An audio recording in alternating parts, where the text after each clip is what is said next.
저는 약간 고아 같다 부모가 있지만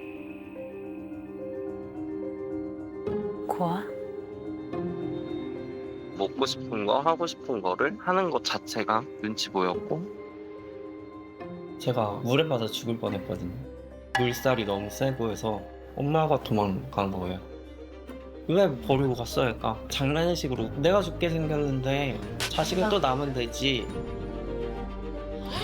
아, 미쳤다. 아유, 말도 안 돼, 진짜. 어? 엄마가? 뭐야? 어릴 때부터 이제 부모님이 자주 다투셨었다 보니까 부모님한테 손 안 벌리려고 가족들이 없대는 건데 그렇게 지금 싫어. 차라리 보육원에 갔으면 각자 인생 각자 알아서 살았으면 좋겠다. 백인성의 엄마 윤은혜라고 합니다. 아, 네. 어머니시고요. 네, 저는 34살 백인성이라고 합니다. 아, 네. 좋습니다. 어떤 부분이 부담스러운 거예요? 엄마가 원하는 거는 딸 같은 아들이어서 주로 이제 비교를 했던 게 사촌 여동생이 이모랑 같이 어디 여행 갔다 오면은 되게 부러워하면서 이모들은 딸이 있어서 엄마 이야기도 잘 들어주고 이런다더라 이런 이야기를 했을 때 이제는 조금 그런 말 자체가 이제는 조금 힘들다 그래야 될까요? 아, 그리고 외가 쪽에서 보는 저는 네. 너무 올바르게 잘 자란 아이여서 아, 인성이 오빠처럼 커라, 인성이 형처럼 커라 이게 어렸을 때부터 들어왔었던지라 이제 제가 힘들고 그래도 이제 어른들한테 말은 못하고 어쨌든 따로 지내다 보니까 엄마 보러 와, 보고 싶어 이렇게 말씀하신 적이 있어요.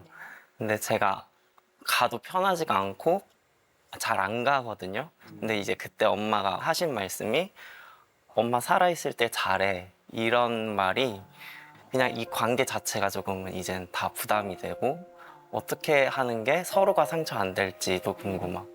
경계가 모호해요. 딸 같은 아들이 되어줘. 이런 얘기 할 수도 있는 거거든요. 또 내 자식과 함께 같이 여행 한번 1대1로 가보고 싶은 거 그게 내 부모로서 큰 소망이라고 난 생각하지 않는데 아들이 이것마저 좀 부담스럽대요. 이 아주 경계가 모호한 게 명확한 어떤 사건이 있었던 게 아니에요. 이 얘기는 좀 자세히 들어봐야 될 것 같습니다. 네. 저는 여기서 궁금한 게 이런 네. 서운한 부분들을 엄마한테 좀 얘기한 적이 있나요? 아니요. 왜요? 짐 될까 봐요. 그럼 약간 좀 엄마와의 단절도 좀 생각하시는 건가요? 이 이상의 더는 안 바랬으면 딸들이랑 뭐 했다 이런 말은 안 했으면 좋겠다는 그냥 그 정도만이라도. 왜 신청을 했어? 그랬더니 엄마 나한테 서운한 거 있잖아, 많잖아. 그거 마음 엄마 한번 털어놔 보라고. 그래서 생각해 보니까 근래에 많이 서운했던 부분들, 그러니까 그동안도 서운했던 부분들. 그래? 그럼 한번 해볼까? 그래 보지 뭐. 나도 한번 내 속에 있는 거 좀 털어놔 보지 뭐. 네, 그래서 응했어요. 근래에 있었던 건 어떤 걸까요? 최근은 어버이날. 인성이 어떻게 했냐면 두 번 명절은 이모들 것까지 선물을 꼬박꼬박 챙기는 그런 아들. 그리고 조카들 생일 전부 다 챙겨주는 그런 오빠, 형. 저한테도 단 한 번도 빠뜨리지 않고 이게 뭐 생일 때든 언제 어버이날 때는 이렇게 챙겨줬는데 올 어버이날은 아무것도 없었어요. 그래서 저는 이제 충격인 거죠. 너무나 잘했던 그 아들이 갑자기 변한 거잖아요. 그래서 저는 너무 충격받았어요. 아니 그러면 그 이전에 있었던 일이라는 건 어떤 일일까요? 그 이전은 엄마하고의 대화 가운데서 이렇게 자연스럽고 부드럽고 이런 게 아니고 틱틱거리는 거. 아, 됐어. 알아서 해. 뭐 이런 식으로 이렇게 말하는 부분 때문에 이렇게 조금씩 서운함이 이렇게 쌓여 있던 거죠. 네. 근데 아들이 내 가족이 함께 있을 때 살이 닿는 것도 싫대요. 어깨동무를 하는 것도 싫대요. 이건 짧은 시간에 갑자기 일어난 일은 아닐 것이다. 그간에 무슨 일이 있었던 거예요? 일단 어렸을 때부터 부모님이 자주 다투셨었고 형한테도 많이 맞았어요. 네, 네. 형에게도? 근데 이제 그때도 이제 부모님은 크게 꾸짖음 없이 그냥 넘어갔었고, 제가 잔병치레가 어릴 때 많았었다 보니까 집에 돈을 좀 많이 써서 집안 가세가 좀 기울었던 걸로 제가 생각을 해서 혼자, 그래서 집에 부담이 되기 싫었어가지고, 그래서 초등학교 2학년 때부터 그냥 나 신경 쓰지 마, 내가 알아서 밥 차려 먹을게, 나 밥 챙기지 마, 내가 알아서 할게, 이게 아직까지도 습관적으로 이게 돼버린 거고, 학교에서도 왕따를 당해도 그냥 혼자 삭히고 그랬으면서 생활을 했었다 보니까 이제 가족한테는 기대고 싶지 않은. 어머니 아버지의 다툼 수준이 어느 정도였어요? 엄마가 예전에 응급실 가신 적이 있어요. 왜요? 숨이 안 쉬어지셔서 명치를 맞으신 다음에. 오랜 시간 유지됐던 그리고 이어졌던 일이고, 한 가지 더 여쭤볼게요. 혹시 아드님도 아버지에게 매를 맞았나요? 그 동네 일진형들한테 맞고 있어서 아빠한테 아빠 형 맞고 있어 어떻게 했을 때 아빠도 화가 나서 그때 제 기싸대기 한 대 때리고. 그렇게 내가 어린 시절부터 겪었던 그 엄청난 수모와 고통과 또 형으로부터는 또 얼마나 두들겨 맞았겠어요. 그 비극의 이야기를 얘기하는데 표정이 없어요. 그리고 때론 계속 웃으며 이야기를 해요. 보육원에서 태어났으면 어떨까? 라는 그 말이 뭘까를 저는 이거와 같이 생각을 해봤는데, 그 얘기는 부모가 없었다면 으로 들려요. 학교 다닐 땐 어땠어요? 쉬는 시간 때마다 화장실 간대 하면 한 두세 명이 따라왔었어요. 얘가 서서 싸나 앉아서 싸나 본다고. 저는 얼굴 처음 보는 옆반 애들도 와서 야 기집애 하면서 놀리고. 그 오랜 시간을 겪었는데 엄마 알았어요? 아니요. 이거 누가 알아요? 식구들 중에. 없어요. 와. 혹시 엄마에게 내가 짐이 될까 봐 엄마한테 그 순간에도 얘기를 안 한 거죠. 그래서 맨날 그냥 교회 다녔던 것 같아요. 교회? 교회 가서 뭐 했어요? 그냥 가서 울고 이렇게 힘들게 할 건 빨리 데려가 봐. 그게 초등학교, 중학교, 고등학교. 엄마에 대한 섭섭함이 꽤 있는 것 같더라고요. 이를테면 물에 빠져서 정말 큰일 날 뻔한 적이 있었는데 거기서 간신히 살아났더니 엄마가 애는 또 나오면 되잖아. 이런 말씀을 이제 하셨다는 이야기가 있는데 그때 일이 어떻게 된 거예요? 내과에서 이제 3살 무렵이었는지 아마 그런 것 같아요. 해오리가 치는 그런 물이 있었어요. 근데 인성이가 거기 휘말린 거예요. 저도 수영에 자신이 없으니까 점점 휘말려 들기 시작하는 거예요. 그래서 너무 무서운 거예요. 순간 어떤 생각이 드냐면 이 아이를 구하다 나도 같이 어떻게 되겠구나. 나도 죽을 수 있겠구나. 이 죽음에 대한 두려움. 그래서 나도 모르게 몸을 확 돌려서 오면서 나왔어요. 그리고 요청을 했어요. 구원 요청을 했었고. 근데 다행히도 이 아이가 막 발부동을 치면서 어떻게 거기서 나오더라고요. 애는 또 나면 되니까. 내가 죽을 것 같았으니까. 그래서 나는 내가 살기 위해서 나왔어. 솔직한 내 마음을 얘기를 했어요. 그랬더니 그게 엄청 충격이었나 봐요. 그렇죠. 기억하지 못하는 그 순간의 이야기를 사실 굳이 할 필요가 없었을 수도 있었는데 엄마가 조금 솔직한 것 같아요. 이 솔직한 얘기가 아마 시작일 겁니다. 아들이 이번에 맨날 챙기다가 어버이날을 안 챙겼어요. 보통 저 같으면 이렇게 느꼈을 것 같아요. 얘가 이번엔 왜 안 했지? 무슨 일이 있나? 이렇게 생각을 할 것 같은데 엄마는 섭섭했대요. 섭섭했대요. 아들이 나와 연락이 안 된다면 어떨까요? 서운한 마음도 있었지만 이제 또 잠깐의 이제 주고받는 대화 속에서 딱딱 끊어지는 단답형의 그 문자를 보면서 이러다가 그냥 멀어질 수도 있겠네. 그러면서 저 안에 외로움이 확 오는 거예요. 외로움이 몰려오면서 울게 되는 거예요. 외롭네. 그 아빠의 그 자식이지 뭐. 막 이러면서.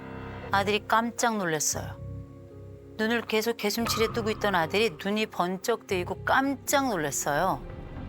엄마가 이런 얘기 한 거 못 들어봤죠? 그죠? 어머니가 평생 바다만 와서 그런가 아들에게 뭘 주세요? 이 집은 말입니다. 주는 사람은 계속 주고 거절하는 사람은 계속 거절해요. 근데 한 가지는 분명한데요. 우리 아들이 지금 좀 걱정되는 부분이 있습니다. 그게 뭐냐? 반사회성 점수가 올라갔어요. 이 아이들 어디를 봐서 반사회성이 높아요? 전혀 아니죠. 근데 반사회성 요 점수가 높아지는 데는 또 하나의 이유가 있을 때가 있어요. 그게 바로 뭐냐? 가족에게도 모든 것을 내어주는데요. 돌아오는 게 없어요. 전혀 인정받지 못하고 나라는 사람의 존재가 없는 것 같이 이 아들의 TCI 검사를 이제 보잖아요. 자율성이 19점밖에 안 돼요. 이렇게 모두를 챙기는 사람이 이 얘기 뭔지 아세요? 소진이에요. 소진. 그리고 자기 수용 점수가 있어요. 자기 수용이 1점이에요. 남은 다 퍼주고요. 내 거는 없어요. 이거는 누구도 잘못한 게 없어요. 그냥 혼자 지친 거예요. 혼자 지쳤는데 많이 지쳤어요. 우리 어머니는 위험 회피 점수가 0점이에요. 이 세상에 불안이라는 건 없어요. 그런데 사회적 민감성 22점이에요. 다른 사람이 고통스럽고 괴로운 그 심정을 잘 못 헤아려요. 그래서 내가 죽을까 봐서 야 나 먼저 살아야 되잖니? 그래서 어떻게 애는 또 남은 되잖아. 상대방에게 이게 어떤 고통인지 잘 몰라요. 아들은 가족들이 나에 대해서는 기댄다. 내가 믿고 있는 능력은 티 안 내는 것. 어머니 SCT 문장원성 검사 중에 제가 약간 좀 화가 났던 게 있어요.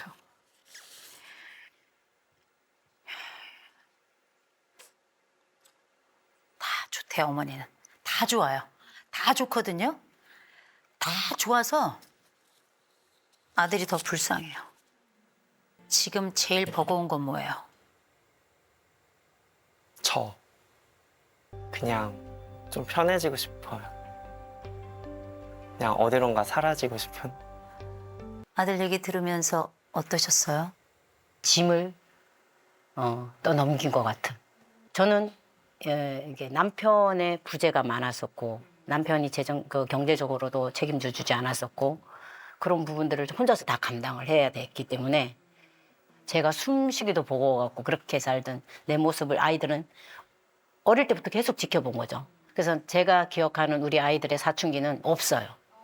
딸 같은 아들이라고 한 것은 이 아이가 어릴 때부터 엄마 힘들어하지 마. 내가 있잖아. 그리 어린 것이 그런 말을 하고 엄마 눈물을 닦아주고 그리고 이제 4살, 5살 때 내가 이제 화장실에서 이제 여자니까 앉아서 일을 보면 자기도 옆에 와서 앉아서 일을 보는 거야. 엄마 이모들 딸 있다고 엄마 부러워하지 마. 내가 엄마 딸 해줄게. 근데 얘들이 왜 고통의 이야기라면서 자꾸 웃는지 알았어요. 나라도 우리 엄마 힘들게 하면 안 돼. 그래서 이 아이들은 전형적인 스마일 마스크예요. 그 고통 안쪽에 뭐가 있는지 누구도 예측할 수 없어요. 왜? 웃고 있으니까. 그죠? 아들이 한 3년간 연락 안 할 거예요. 눈물이 나요. 눈물이 나죠. 그래도 참을래요. 아들이 건강해진다면. 정말 몰랐는데 얘기를 좀 해주면 좋은데 난 너무 힘들어요 진짜. 그렇게 얘기를 하고 싶었는데도 왜 한 번도 얘기를 안 하는 거예요. 이게 왜 이런 얘기를 하냐면 그냥 원래 연락 안 해도 돼요. 근데 왜 여기 나오는 줄 아세요? 죄스러워서. 만지지 마. 만지지 말아요. 엄마 만지지 말아요. 엄마 너무 죄송한데 지금부터 혼자 울어야 돼요. 내가 내 아들이 이렇게 힘든지 몰랐다는 거 아나? 아나? 이제 혼자 남겨진 것 같은 이 마음을 어떻게 해야 되나? 엄마가 오니까 지금 아들이 울죠. 3년 이기적으로 삽시다. 제가 3년 얘기했더니 엄마는 울고 아들은 고민을 해요. 그래서 어머니께 좀 부탁을 드리려고요. 딸 같은 아들 그거 말고요. 짐이 아니라 힘이 있는 그런 아들이 옆에 있었으면 좋겠어요.